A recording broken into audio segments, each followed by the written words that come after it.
So for today, we'll be doing 1.1 Introduction to Systems of Linear Equations.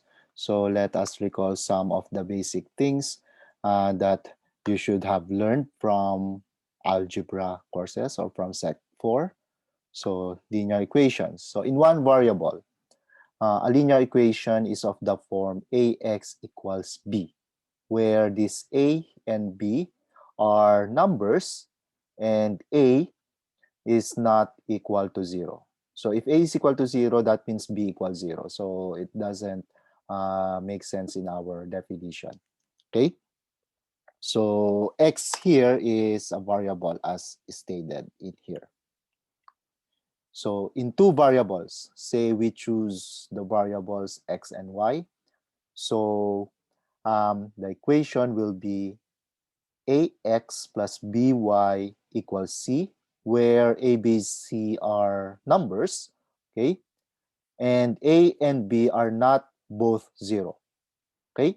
So it means that a can be 0, but b is not 0, or b can be 0, but a is not 0, okay? So for example, if a is equal to 0, you will have the equation by equals c.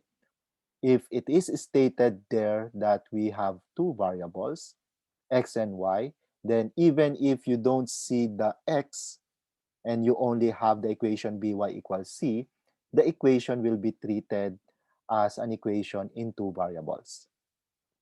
Okay? In three variables, x, y, and z. So the equation will be of the form ax plus by plus cz equals d. And a, b, c, and d are all numbers. But we have this condition, a, b, and c are not all 0. So it is possible that two letters here, say a and b, they are both 0. The third letter c must not be equal to 0. Okay? Or you have a and c are both 0, but b should not be equal to 0, and etc. Any combination. Okay? And just like in two variables, say if a is equal to 0, you will only have the equation by plus cz equals d. But it is mentioned that the equation has three variables, okay, x, y, z. Then the equation by plus cz equals d will be treated as an equation in three variables. It just it's just that uh, the one of the variables has coefficient equal to 0. Okay, that's why it does not appear in the equation. So we will see some actual examples for this. Okay,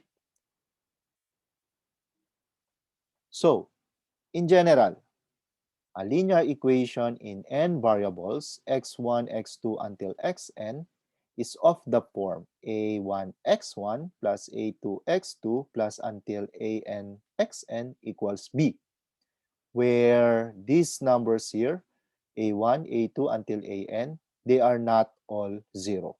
So we just extended the notion that we have in here. Okay? So one variable, two variables, or three variables. This time we can extend it to n variables. Okay? So for example, in two variables, we can always use x and y, okay, in two variables. So you have 2x plus 5y equals 3. I can use x1 and x2. Okay? I can use other letters to represent variables. Okay? Another example here, in three variables, x1, x2, and x3. Okay? So you have minus x1 plus 2x2 plus 4x3 equals 2. Okay? So here I used the variables x1, x2, and x3. I could have used x, y, and z just like in the previous example, etc. So you have to make sure that you are copying the correct representation of the variables when you write them. Okay? Another example here. So here it is stated that we have three variables, x, y, z. But look at the equation, you only see two of the variables. So x minus 2z equals 0. So this equation will be treated as an equation in three variables. Okay? Although the coefficient of y is equal to 0. So it does not appear in the equation. Okay? So I think one thing that I need to emphasize is that when you are given a specific number of variables in an equation and the variable is missing in the equation, just like this, okay? It means that the coefficient of the missing variable is equal to 0. So to emphasize what I just told you, this equation here can be written as x plus 0y minus 2z equals 0. Okay? So x plus 0y minus 2z equals 0. So 0y here, any number multiplied to 0 will be equal to 0. Okay? So you can just put it away. So this guy here is simply written x minus 2z equals 0. So question so far. Now, so you have this general equation of linear equation. We have a b in the right-hand side. Now, if b is equal to 0, so you have this. So a1x1 plus a2x2 plus until anxn equals 0. We call this, homogeneous linear equation. Okay? So homogeneous linear equation, it only means that the constant part, the b, the b is equal to 0. So this is what we call the constant part. Okay? So most of the time when we write a linear equation, we put the constant part on the other side of the equation. And all the variables on one side of the equation. So most of the time, we put all the variables on the left-hand side of the equation and the constant part on the right-hand side of the equation. Okay? So these are some examples of equations which are not linear. Okay? So x squared equals 1. So this is not linear. Okay? 2y plus sine x equals 3. So in here we see a 2y, but in this part we are seeing the sine function. So we are getting the sine of the variable x. Okay? So this is not a linear equation. Another here. You have x1, x2 plus 3x2 minus x3 equals 5. So why is this not a linear equation? Let us go back to the general equation earlier. In the general equation, the highest power that you see in the variables is equal to 1. So x1 to the power 1, which is just x1. x2 to the power 1, which is just x1. Okay?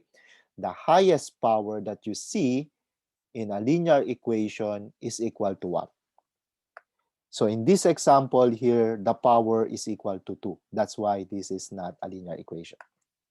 In this part, you have a trigonometric function, okay, or a trigonometric operator here. So this is not a linear equation. In here, you see x1 has power 1. Here, x2 has power 1.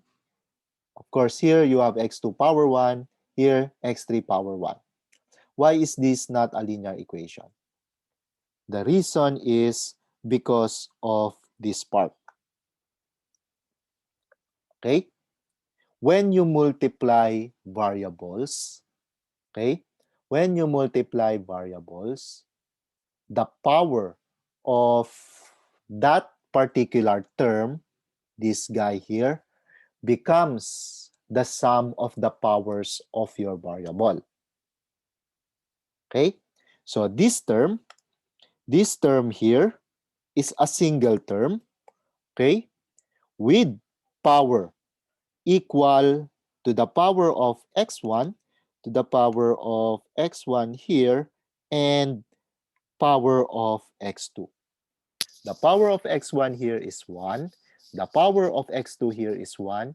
When you multiply them as a single term, the power is equal to 2. Okay? The power is equal to 2. So this guy here is not a linear equation because of the presence of x1 and x2. Okay? To connect this to the definition earlier, you see you don't see multiplication of variables. What you see is a coefficient, a number multiplied to a variable. So a number multiplied to a variable, etc. A number multiplied to a variable. There is no variable multiplied to a variable. Okay? If you have that case, variable multiplied to a variable, then that is not a linear equation.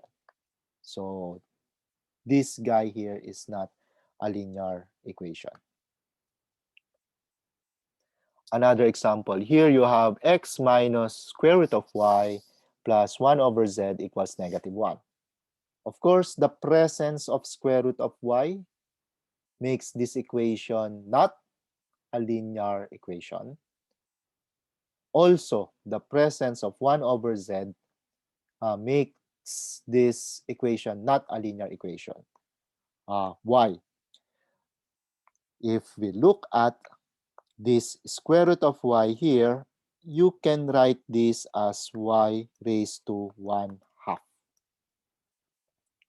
Okay? So for linear equations, I said earlier that the power of the variable is at most 1. Actually, the more precise description of linear equation is that the power of the variable is either 0 or 1. If the power of the variable is 0, then a non-zero number raised to 0, it's always 1. So it just disappears in the equation. So you only have the coefficient or the constant part if the power of the variable is 0. Okay? And of course, if the power of the variable is 1, then you have that variable. Okay? Without superscript or etc. In this here, you have y with exponent 1/2. Okay? So this part here, it's not linear. Same is true with this z. So 1 over z, you can write this as z raised to negative 1. Okay? Z raised to negative 1. Okay? So this guy here, it's not a linear equation. Okay? Yep. Question, is that a question? Am I only the one experiencing lag? Me too, me too. It's probably the internet connection. But anyway, let us see. But are you still following? So right now, I'm not doing anything. So you just see the screen. Okay?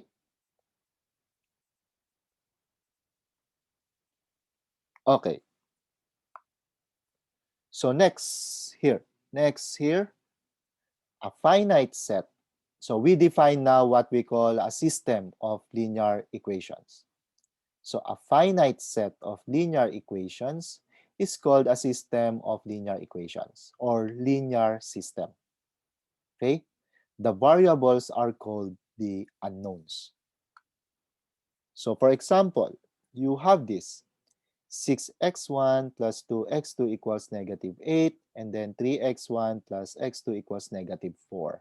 So you have two linear equations here. So we call this a linear system. In here, you have 2x plus 2y plus 2z equals 0, okay? Minus 2x plus 5y plus 2z equals 1. 8x plus y plus 4z equals negative 1. So you have three variables, x, y, z, and you have three equations. So this is a linear system. Here you have two variables, x1 and x2, and you have two equations. So two equations in two unknowns. Here you have three equations in three unknowns. You can also have this 2x1 plus 3x2 minus 2x3 equals 0. 3x1 plus 5x2 plus 2x3 equals 1. So you have three unknowns and two equations. Okay? So this is a linear system with three unknowns in two equations. Okay? And you can also have this. 2x plus 2y equals 0, 5x plus 3y equals 1, 8x minus y equals negative 1. So you have two unknowns, x and y, and then three equations. Okay, so this is a linear system with three equations in two unknowns. So I want to emphasize that a linear system, the number of equations may not be the same as the number of variables. Okay, it is possible that you see more variables than the number of equations, or you would see more equations than the number of variables. Okay, but for us, the best linear system that we can always have is that the number of equations equals the number of variables. Okay, that's the best equations that, or the best linear systems that we can study. Okay, but we are not restricted to that. We are not restricted to that. Now, a general linear system of m equations in n unknowns, x1, x2 until xn, okay, can be written in this way. So here, look at the A's. Here, look at the A's. The subscripts of, you have two subscripts for the A's. Okay, and then the variables, x1, x2, and x3, there's only one subscript. And then the variable, the constants, b1, b2, and until bm, only one subscript. Okay, but anyway, the general linear system is written this way. A11 x1, A12 x2 plus A1n xn, okay, equals B1. And then A21 x1 plus A22 x2 until A2n xn equals B2, etc. And then AM1 x1 plus AM2 x2 plus until AMN xn equals Bm. So what does this mean? The subscripts for x, so x1, x2 until xn, it means you have n unknowns. Okay? The subscript for your b's, so b1, b2 until bm, it means you have m equations. Okay? Now, let us look at the subscript for your A's. So A11 you see here, A12 you see here, or maybe in here AM2, okay, you see here. So how do we recognize that? Or how do we interpret that? So you have a subscript A, I, J. Aij. So this Aij, this is the coefficient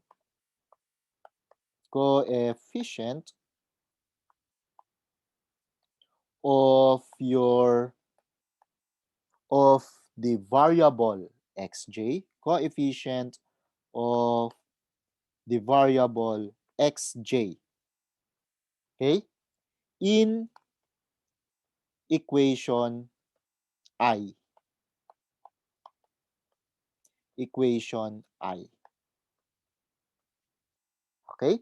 So Aij, coefficient of the variable xj. So the second subscript, let's you know which coefficient, which variable this number is a coefficient to. Okay?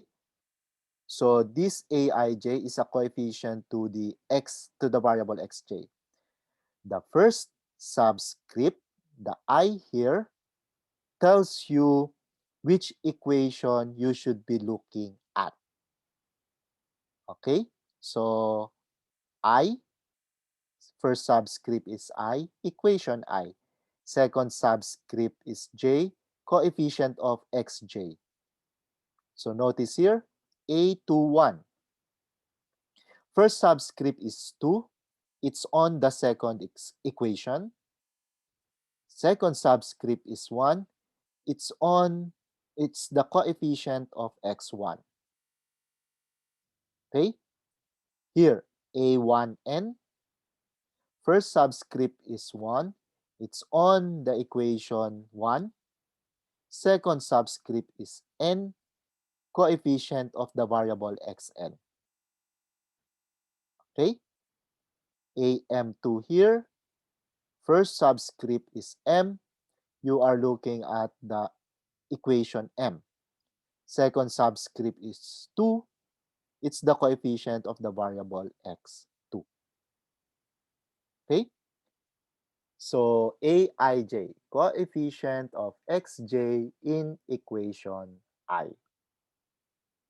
So this numbering here, this numbering or the subscript of the A's, they are important to us later in the course.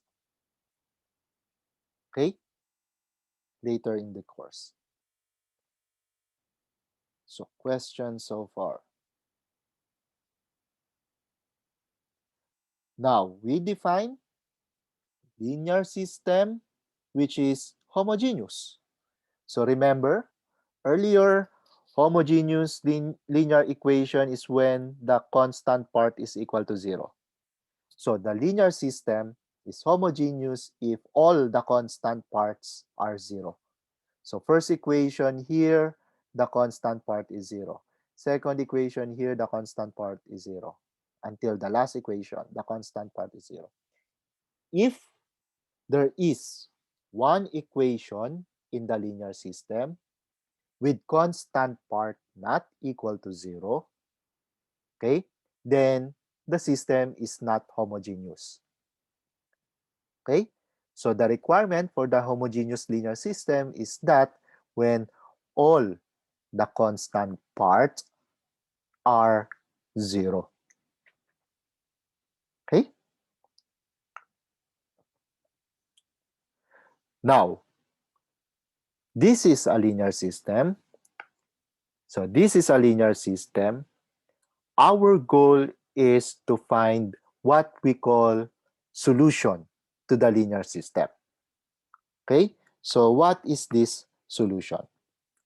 Solutions of a linear systems, these are the numbers or the sequence of numbers S1, S2 until Sn such that if you put x1 equals x1, x1 equals s1, x2 equals s2 until xn equals sn, all the equations here are true. Okay? So these are the numbers. So a solution of a linear system in n unknowns, x1 until xn, is a sequence of number s1, s2 until sn, such that x1 equals s1, x2 equals s2, until xn equals sn, makes each equation true. Okay? So you replace this with s1, this with s2, this with sn. Equation 1 is true. This one is s1, s2, sn. Equation 2 is also true until the last equation. Okay? And that is the goal of our lecture for today. We are given a linear system. We will try to find a solution to the linear system, meaning we will try to find a sequence of numbers that will solve the linear system. We may write the solution as an ordered n-tuple. So instead of writing x1 equals s1, x2 equals s2, etc., you can just write this in parenthesis form. Okay? So s1, s2, until sn.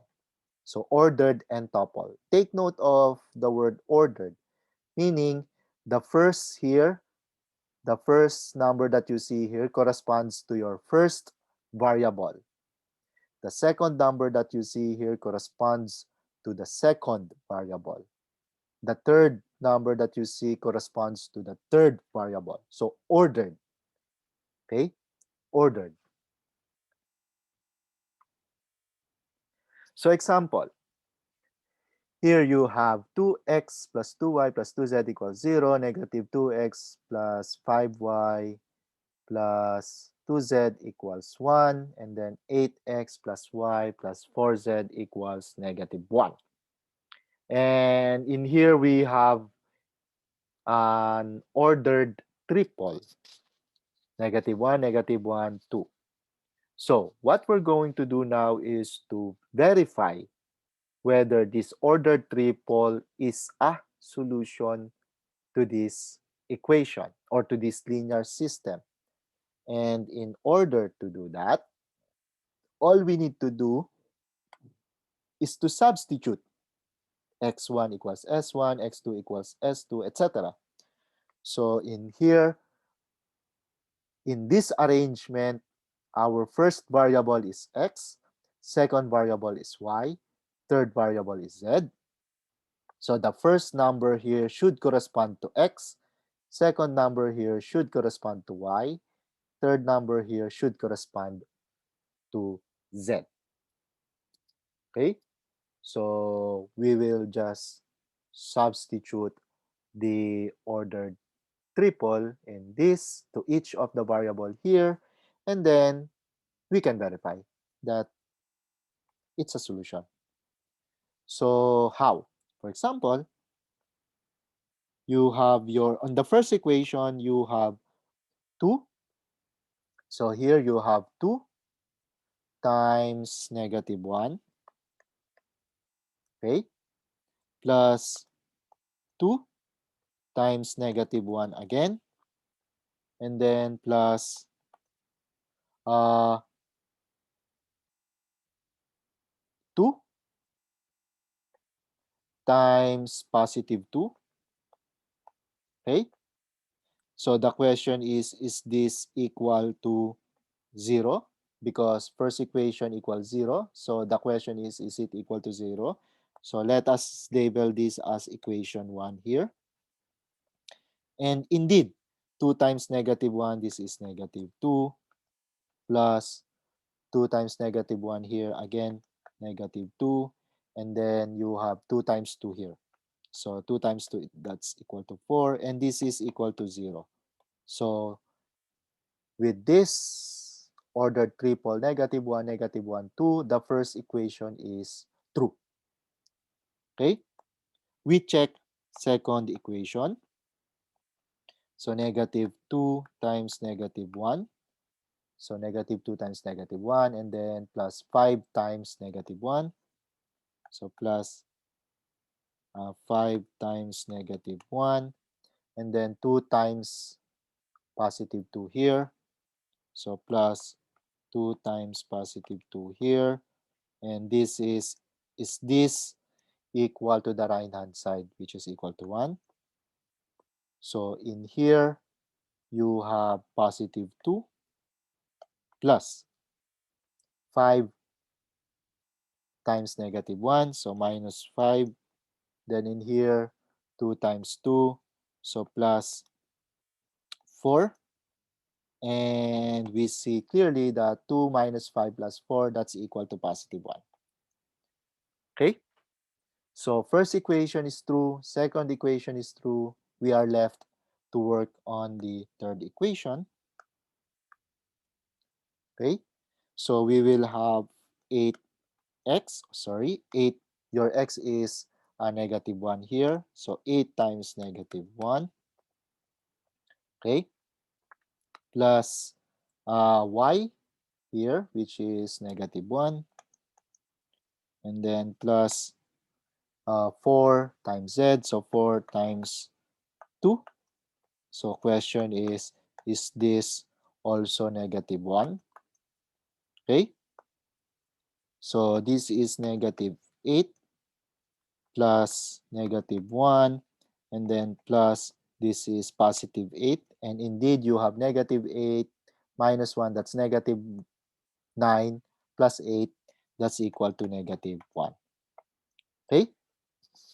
So this ordered triple, negative 1, negative 1, 2, okay, solves each of these three equations. Okay? Which means, according to the definition, this ordered triple is a solution to the linear system. Okay? So that's the only way to check whether a given ordered n-tuple is a solution to the linear system. Substitute the ordered n-tuple to each of the equation and then check whether all are satisfied. Question so far.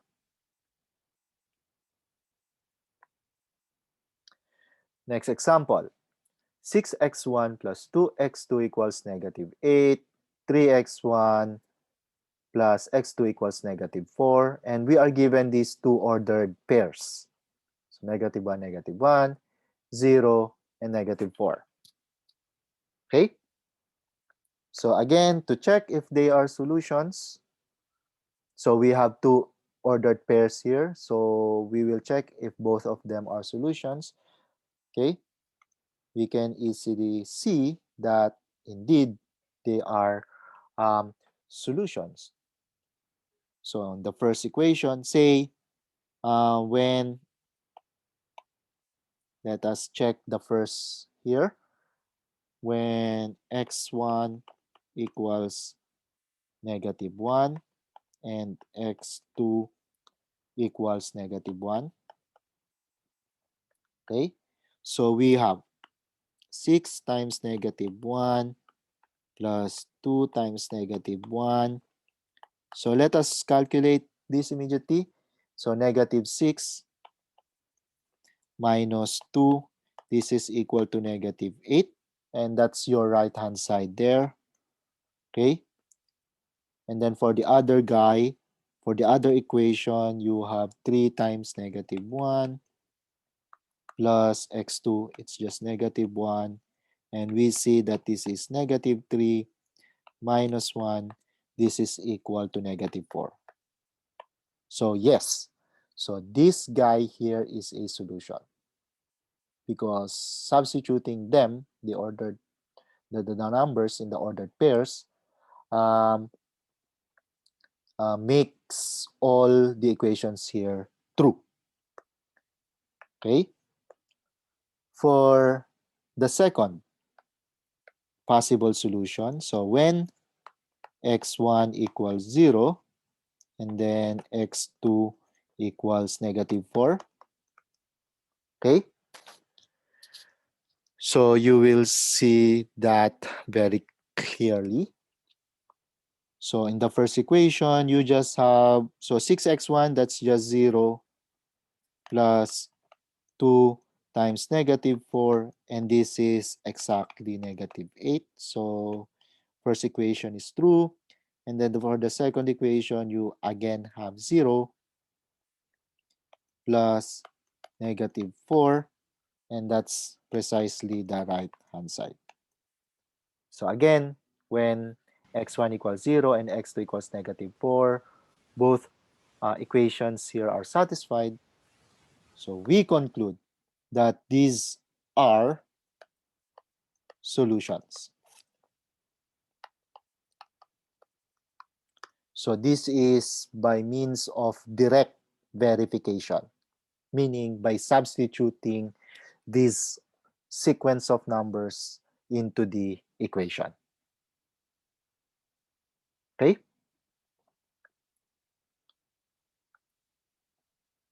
Question?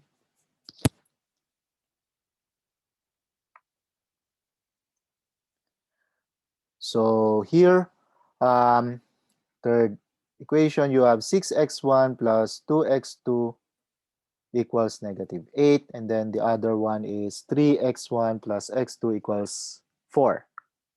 So it's written here that this system has no solution. Okay? And we will show that this has no solution. And we can do that. Of course, there are infinitely many possible solutions. Okay? And you have to try them, to try all of them to show that there are no solution. And that's very impossible. Okay? That's very impossible.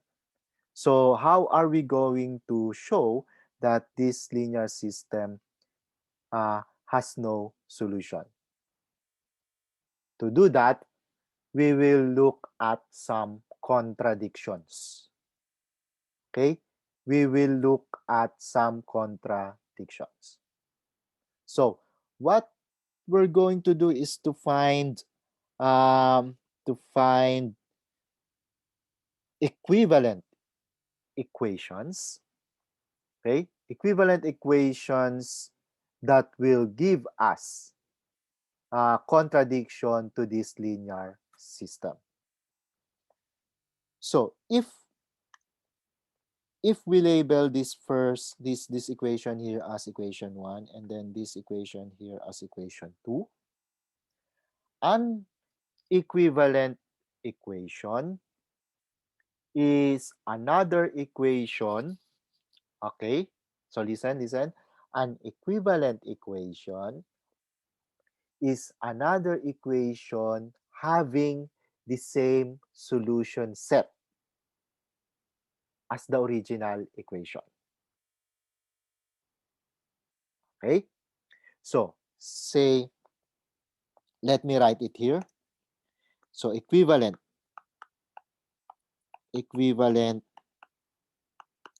equations. Okay, so equation 1 is equivalent to equation 2 This equation numbering here, equation 1 and 2, may not be the same as these guys here. So I'm talking about general situation here. Okay, so yeah, so equation 1 is equivalent to equation 2 if equations 1 and 2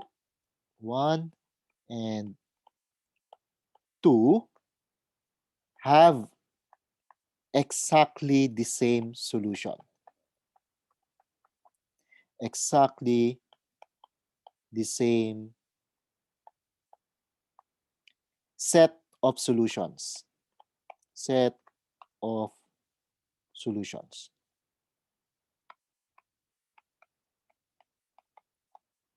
So exactly the same set of solutions. Okay? Of course, if equation 1 has a solution that is not a solution of equation 2, they are not equivalent. Okay? So two equations are equivalent if they have exactly the same set of solutions. Okay?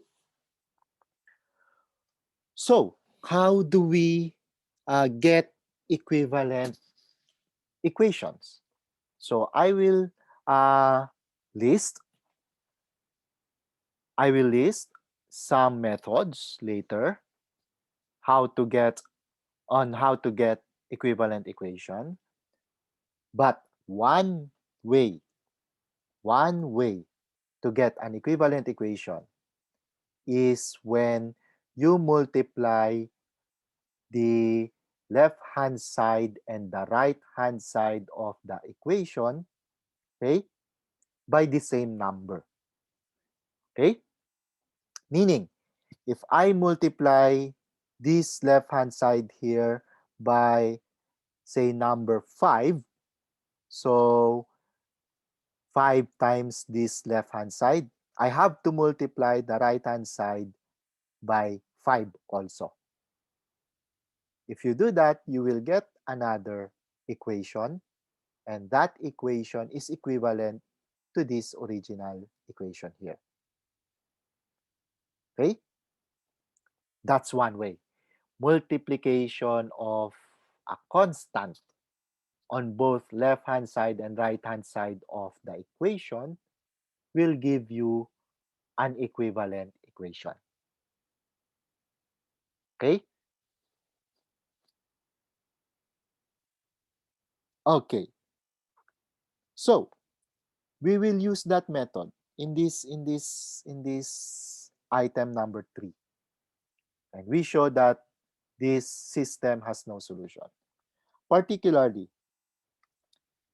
so in equation 2, we multiply 2. So 2 times 3x1 plus x2. This is equal to 2 times 4. Or this is equal to 6x1 plus 2x2. This is equal to 8. Okay? So this equation here, 6x1 plus 2x2 equals 8, is equivalent to this equation 2. Okay? So this guy here, equivalent to equation 2. So this equation here has the same solution set as this equation here. So meaning I can replace this equation here by this. Okay? Because this equation has the same set of solutions with this solution, with this equation, because they are equivalent. Okay? Which means this guy here, we can replace this with another system. The system would look like 6x1 plus 2x2 equals negative 8. And then the second equation now, we will use this equivalent equation. So 6x1 plus 2x2 equals positive 8. Okay? So they are equivalent. So this system, we say that this system now is equivalent to this system here. Okay? So earlier, we have equivalent equations. One equation is equivalent to another equation if they have the same set of solutions. We extend the notion to system. One linear system is equivalent to another linear system if they have the same set of equations. Okay? Now, observe. First equation, left-hand side is 6x1 plus 2x2. Right side is negative 8. Second equation, left-hand side is 6x1 plus 2x2. Right-hand side is positive 8. Notice, these two guys have the same left-hand side. Okay? So meaning the right-hand side must be equal. But notice, this means that negative 8 equals positive 8. And this is a contradiction. Okay? Okay? Meaning whatever ordered pairs you use for x1 and x2, you should get negative 8 and also positive 8. And that will never happen. Okay? So this is a contradiction. Okay? And therefore, there are no solutions. Okay?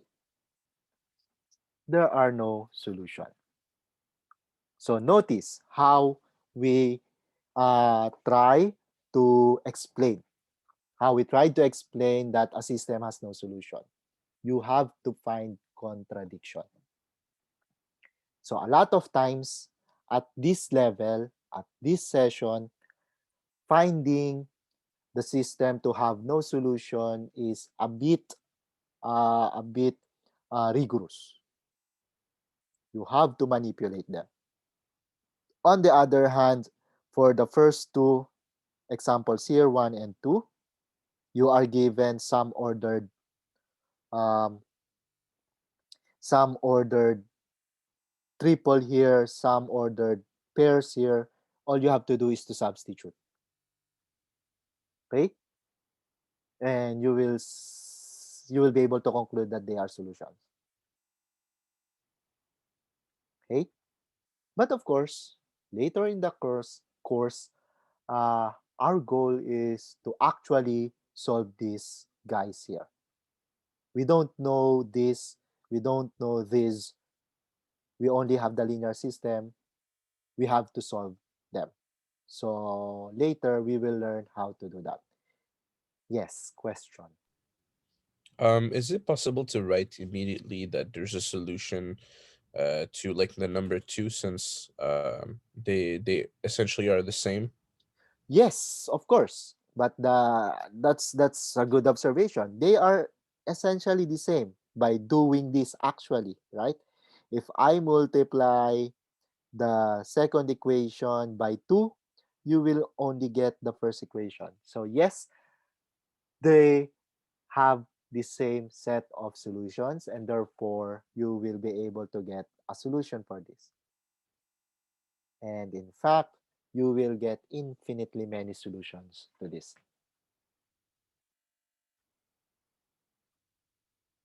which means you have to write all of them, that infinitely many solution. And later in the course, we will uh, know how we're going to write these infinitely many solutions to such um, to such problems or to such linear systems. Okay, in this example, I just want to illustrate how we're going to check if we have obtained the actual solution. How we are going to verify whether the solution we obtained is actually a solution to the linear system. But later on, our main goal is how are we going to compute for these solutions. Okay? Question? Other questions?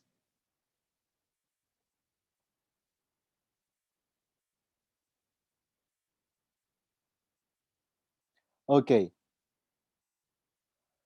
So, linear systems in two variables. So meaning you just have two variables. If we have two variables, most of the time I will be using x and y as our variables. Okay, most of the time. So if you have a linear system in two variables, this is how we're going to write it. A1x plus b1y equals c1, a2x plus b2y equals c2. Okay? And if we have linear systems in two variables, we have the following. The solutions x, y correspond to the intersection of the lines they represent in the two-dimensional plane. So this equation here is an equation of a line in the two-dimensional plane. The second equation here is also an equation of a line in the two-dimensional plane. So graphically, okay, geometrically, all you have to do is to write the line here or sketch the line here and also sketch the line here. The intersection is actually or are the solutions of this linear system. Okay? And there are three possibilities. Yes. Question? So can we just compare the two and it's going to give us the solution in the first place? What do you mean? How do you mean compare? The thing where you put like the two functions, one with another, and then it's gonna give you like the Yes, of that's intersection. yeah. That's one way of solving the linear system. That is very good. Okay. So if you have two equations, two linear in two variables, all you have to do one way to solve it is to write one variable in terms of the other, and then substitute it to the other equation, and yeah, you will get your solutions. So that's one way, if that's what you're uh, saying. Okay. So as I have said, there are three possibilities. There's a possibility that there are no solutions. And geometrically, it means that the two lines are parallel. Just like in the last example. Okay?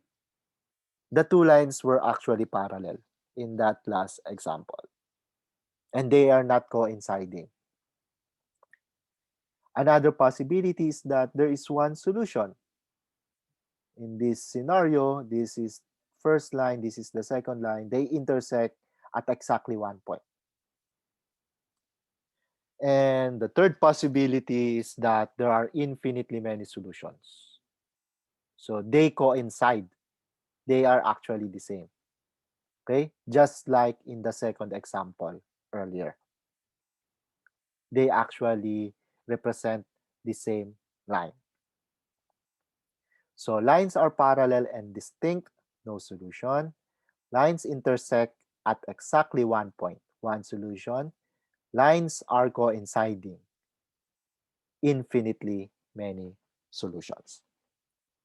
So it's easier if you have the two-dimensional equations, okay? Meaning two variables only.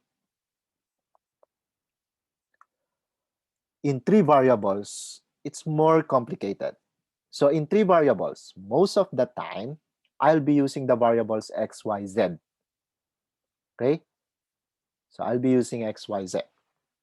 So just like in the two variables, solutions in x, y, z in this linear system correspond to the common intersections of the planes they represent in the three-dimensional space. So if you have equation in three variables, okay, they actually represent planes. Okay? If you have equations in two variable or linear equations in two variables, they represent lines. Okay? In three variables, they represent planes. Now, these are the possibilities. In fact, just like in two variables, there are only three possibilities.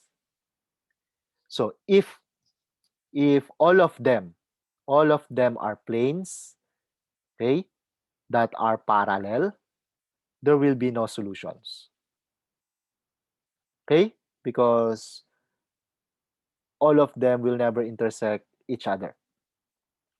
Okay? Another possibility here, you have two planes that are parallel. Okay? The third plane, it's not parallel. Possibly it will intersect both planes. Okay? Just like this. But you still have no solutions. Okay? Why? Because according to this, common intersection of the planes, so of the three planes. This plane here intersect the upper plane here and also the lower plane here. But the upper and the lower plane here, they do not intersect. So no common intersection. Third case here, okay, or third figure here, pairwise, the two planes intersect. So this plane and this plane, they intersect. This plane and that plane, they intersect. And then this plane and this plane here, they intersect. But as as three of them, okay, there is no intersection. Okay, so graphically maybe it's hard to visualize here, but it's only saying that even though pairwise they intersect, but as a whole, the three of them, they do not intersect at a certain point or line, then um, no solution to the linear system. In here, two planes, they are coinciding, but the third plane is parallel. Still no solution. Okay? In this case, so look at this. This plane here, plane on the left, intersects plane below and also intersects plane here in front. And then if you look at this plane here, intersects the left and the front. And then the plane in the front here, it intersects both left and then the floor. So they will intersect at this very common point. So at this very common point in here. Okay? And that's the only one intersection. So there is only one solution. Okay? And then for the other three cases here, it will tell you that there are infinitely many solutions. So in here, okay, so this plane here, and then this plane here, and then this plane uh, standing here. Okay, it's like the pages in your book. Okay, you open a book and then get one page, you raise it up, they intersect at the spine of the book or on the spine of the book. So that's an intersection, and there are infinitely many intersections there. And obviously here, if all of them are the same, okay, or all of them represent the same planes, okay, so infinitely many solutions. In here, two planes are coinciding and they intersect the third plane. So still infinitely many solutions. So these are the graphical representation of the three possibilities. But as I have said, just like the linear system in two variables, there are only three possibilities. No solution, one solution, infinitely many solution. Infinitely many solutions. Okay? In fact, if you have a linear system, there are only three possibilities. You have no solution, you have one solution, or you have infinitely many solutions. Okay? So what does this mean? If you found two solutions in the linear system, okay, if you found two solutions in the linear system, then there are infinitely many more. Okay? If you already found two solutions in the linear system, then there are infinitely many more out there. Okay? So we will show this later. By show, I mean we will prove that this statement here is true. Okay? Now, I mentioned the word proof or prove. Expect that in this course, you will be proving some statements. It's part of learning in mathematics. Okay? Question so far. Now, if a linear system has at least one solution, okay, so either there's one solution or there are infinitely many solutions, the system is called consistent. Okay? If it has no solution, it is called inconsistent. Okay? So for the case zero solution, inconsistent. For the case one solution or infinitely many solutions, consistent. Okay? If we have a homogeneous linear system, meaning the right-hand sides, okay, or the constant parts are all zero, then the linear system is consistent. Okay? So any homogeneous linear system is consistent. Why? Because you can always substitute x1, x2 until xn to be 0. Okay? So if you put everything 0, then it's a solution. Left-hand side equals right-hand side to all of them. Okay? So any linear system or any homogeneous linear system is always consistent. Okay? We call this solution the trivial solution. Okay? It's trivially known. Homogeneous linear system, right-hand side or the constant part are all 0, then put all the variables equal to 0. So you have a solution. So it's the trivial solution. If there are other solutions to the linear system, they are called non-trivial. Okay? They are called non-trivial. So meaning, if this homogeneous linear system has infinitely many solutions, okay, that's the remaining case, remember? That's the remaining case. Zero solution, one solution, or infinitely many. Homogeneous linear case, okay, homogeneous linear system, I mean, zero, the variables equal to 0 is a solution. So you already have one of the solutions if there are infinitely many of them. So the other solutions are called non-trivial solutions.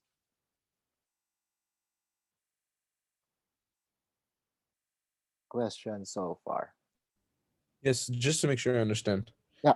Um, is it if the value of all the variables are zero, or Mm. is it if it is equal to zero? All the value of the variables are equal to 0.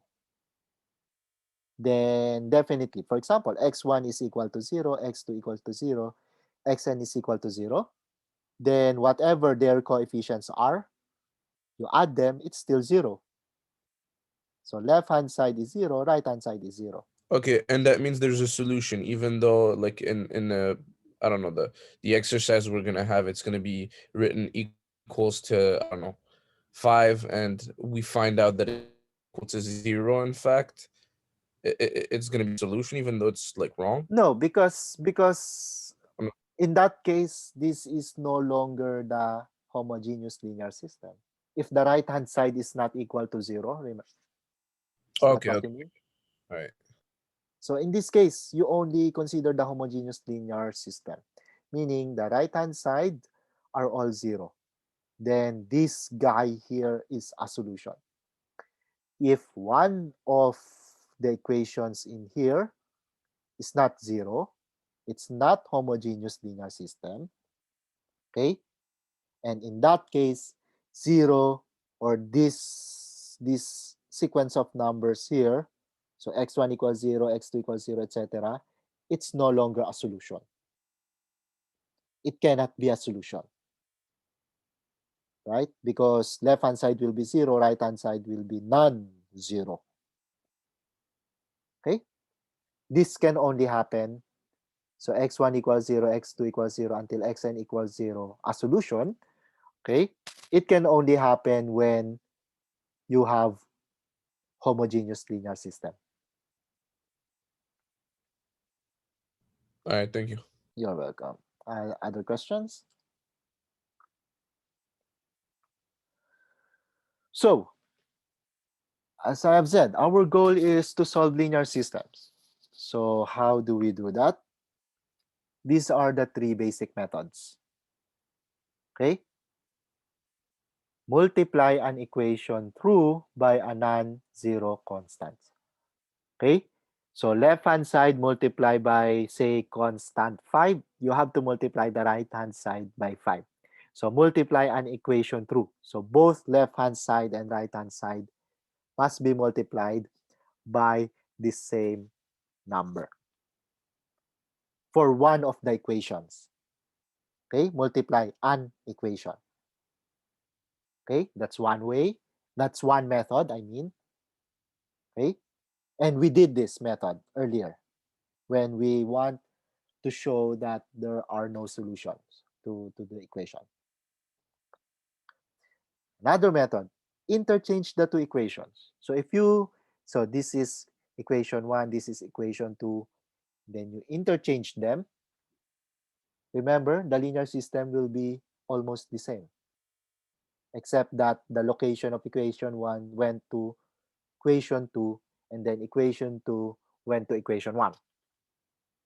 But as a system, they are equivalent. Okay? Another Another method is add a constant times one of the equation to another. Add a constant times, add a constant times one equation to another. So that's how it should be read. So add a constant times one equation to another. So let me write this in the following form. Say this is your equation 1, equation 2, until you have equation n. Okay?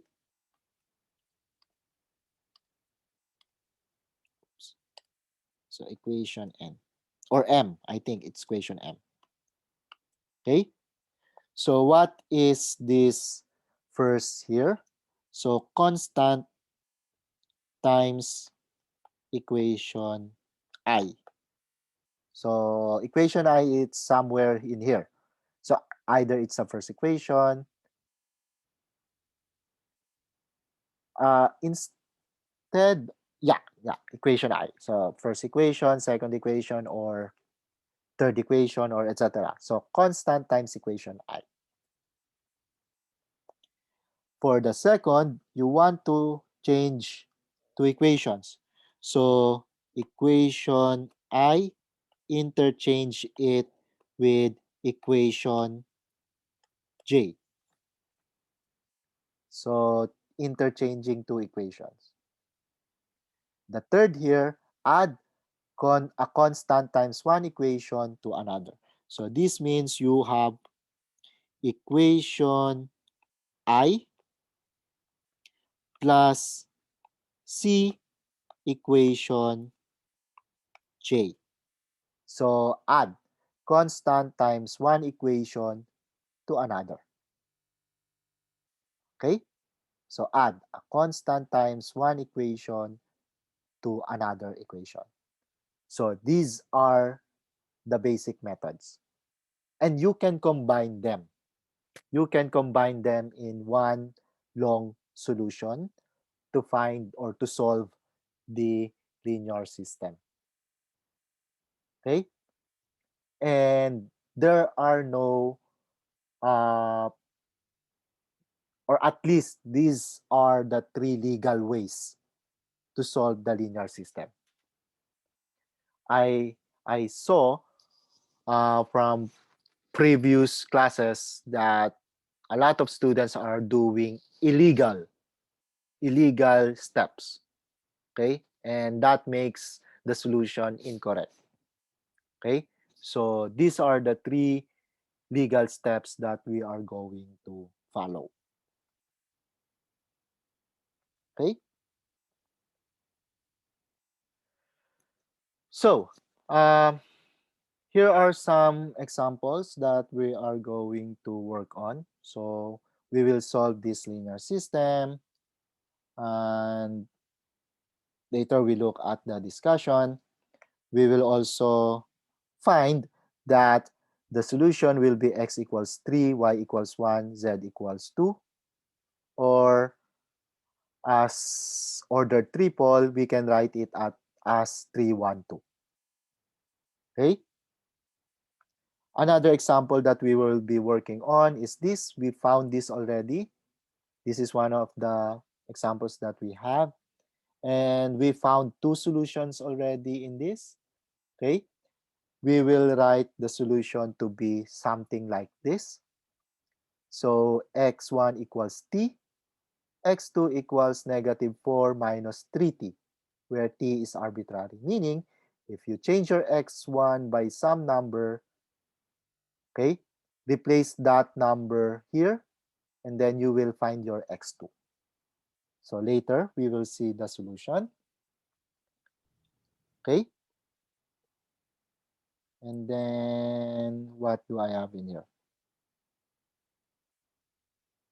Yes, question? Hey, yeah.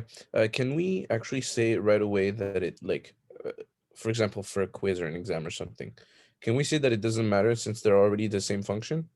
Yes, but Regardless your of what? goal, our goal is what is to find the solutions. You can Oh, conclude that there are infinitely many solutions, but the question is, what are the solutions? okay, I see. So we will have to work on them. Okay, so that's a very good question. Okay, our goal is to find the actual solutions. So essentially, we just need to prove that there's infinitely many solutions Yes, by and finding there two. are, and the solutions can be written this way. Okay, okay. Okay, so other questions?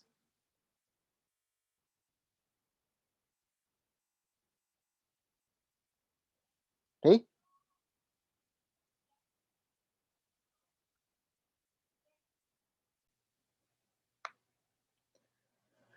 so um, earlier we discussed linear systems or a system of linear equations.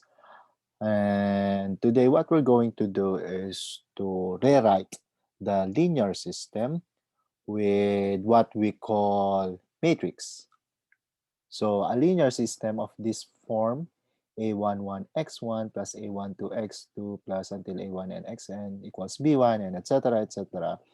We can abbreviate this by writing only the rectangular array of numbers. So meaning what we're going to do is to remove these variables x1, x2 until xn. We will only write the coefficients of the variables a11, a12 until a1n, including b1, etc., etc., until a1, am1, am2 until amn, and then bm. Okay, so this guy here is called an augmented matrix. So what is this? So a matrix is just an array of numbers. But these guys here, the numbers that we see here, they correspond to the coefficients of the variables as well as the constant part of the equations. So notice in here, the first row. The first row contains A11, A12 until A1n, and then B1. Okay? The second row contains A21, A22 until A2n, and then B2, etc., etc. And the last row here uh, contains AM1, AM2 until AMN, and then the BM. So you can easily observe that the first row corresponds to the first equation. The second row corresponds to the second equation. Okay. And lastly, the last row correspond to the last equation. Okay. Now, if we look at column wise, okay, column wise, so the column 1, it's A11, A21 until AM1. So A12, second column, A12, A22, AM2, etc. The column wise represents the coefficients of the variable. Okay? So, um, sorry, the, the column wise represents the coefficient of the variable with the subscript equal to the second subscript of letters of letter A. Okay. Um, Maybe that wasn't clear enough, but let me say it this way. The first column, okay, the first column are the coefficients of the first variable. The second column are the coefficients of the second variable. So if you have the third column here, okay, if you have the third column here, the entries are the coefficients of the third variable. Here, you have the nth column, okay? So they are the coefficients of the nth variable, okay? So in here, you can think of this as the coefficient of x1, coefficient of x2, etc. You have the coefficient of xn, okay? So what does this mean? If if we go back to what I wrote earlier, way back earlier, you have your A, I, J. Okay, so we said that this is the coefficient of the jth variable in equation I. Okay, in terms of equation in here. In terms of equation, Aij, coefficient of the jth variable in equation I. Okay? As an augmented matrix, Aij is located. Okay? Aij is located at the ith row, jth column. Jth column. Okay? Aij is located at the ith row, jth column. So say if you have your Aij here, okay, then this is from the variable xj, okay, that's from the variable xj, and this is from equation I. Equation I. Okay, so it is located on the jth column because it's from the variable xj, and it is on the ith row because it's from the equation I. So row 1, row 2, row 3 until row I. Okay? So that's how we spot the location of the coefficient a, I, j. Okay? So as I have said, this is called an augmented matrix of the system. Okay? So this is automatic. When you have an augmented matrix, it means you actually have a linear system. Columns, columns are the coefficients of the variable x column. Okay? And then the rows, it's your equation row. Okay? So it shouldn't be that confusing because look at this, A11, A12, A1n. You have here A11, A12, A1n. So written horizontally here, written horizontally here. Okay? This one is written horizontally here. This one is also written horizontally here. If you look at the variables only, say x2, a12, a22, am2, written vertically here, it's also written vertically here. So they correspond really well between each other. Okay? Okay? So now, we have a method of solving linear system using our basic methods. Okay? And we said that we had what we call, and earlier we used the elimination method. We tried to eliminate we tried to eliminate variables one by one so that only one variable is left. And then we work backwards to solve the other variables. So that is when we have a linear system of equation. So what do we do if we actually have an augmented matrix? Okay? So again, we look at the correspondence. We look at the correspondence. Equation number represents row number. Okay? So second equation, second row, the last equation, last row. Which means, which means all we need to do is to replace the word equation in the basic methods that we learned earlier by the word row because equation correspond to row. So the basic method becomes this. We multiply a row through by a non-zero constant. In the previous basic method, we multiply an equation through by a non-zero constant. So we just replace the word equation with row. We interchange two equations earlier. Now we interchange two rows. Then lastly, you have add a constant times one row to another.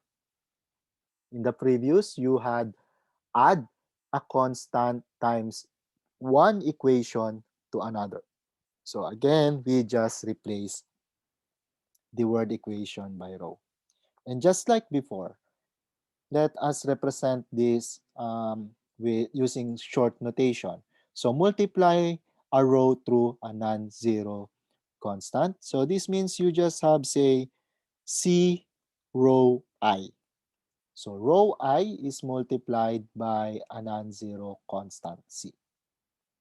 And then for the interchanging row, you have row I interchange with row J. So interchanging two rows. And then lastly, here, you have row I plus a constant times row J. So constant times one row. So add a constant times one row to another row. Okay? So we call this elementary row operations because we are doing this by row. Okay? Now, you might find in other reference in other references that they have what they called elementary column operations. So in that operations, it only means that you are doing everything in columns. Okay? You are doing everything in columns. Okay? Somehow they will give you the same answer. Okay? When you do that elementary column operations and elementary row operations, they will yield to the same answers. But but for our course, for our classes, we are only going to use elementary row operations. And we will be consistent in using elementary row operations. Okay? So you cannot just interchange column 1 and then column 2 and then proceed with row operations, etc. So we will not be doing that. So all throughout our solutions, we will be consistent with elementary row operations. Okay? Question so far. So what we're going to do now is to go back to the previous example that we had. Okay? We will go back to these previous examples that we had, but this time we will try to solve these examples. Okay? We will try to solve these examples using the newly defined augmented matrix. Okay? So in here, we will try to find the augmented matrix for the system, and then we'll try to find the solution to the system. Okay? We'll try to find the solution to the system using elementary row operations. So this is the first example that that we had solved just a few slides ago. And then this is the second example that we solved just a few slides ago. Okay, so we will work on them a little bit later. And I think that is the last example that we will be doing um, today. Okay, so now I'm gonna hit pause and work on the problems.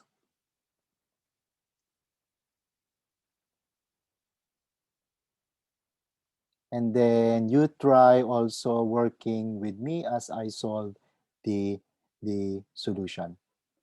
Okay?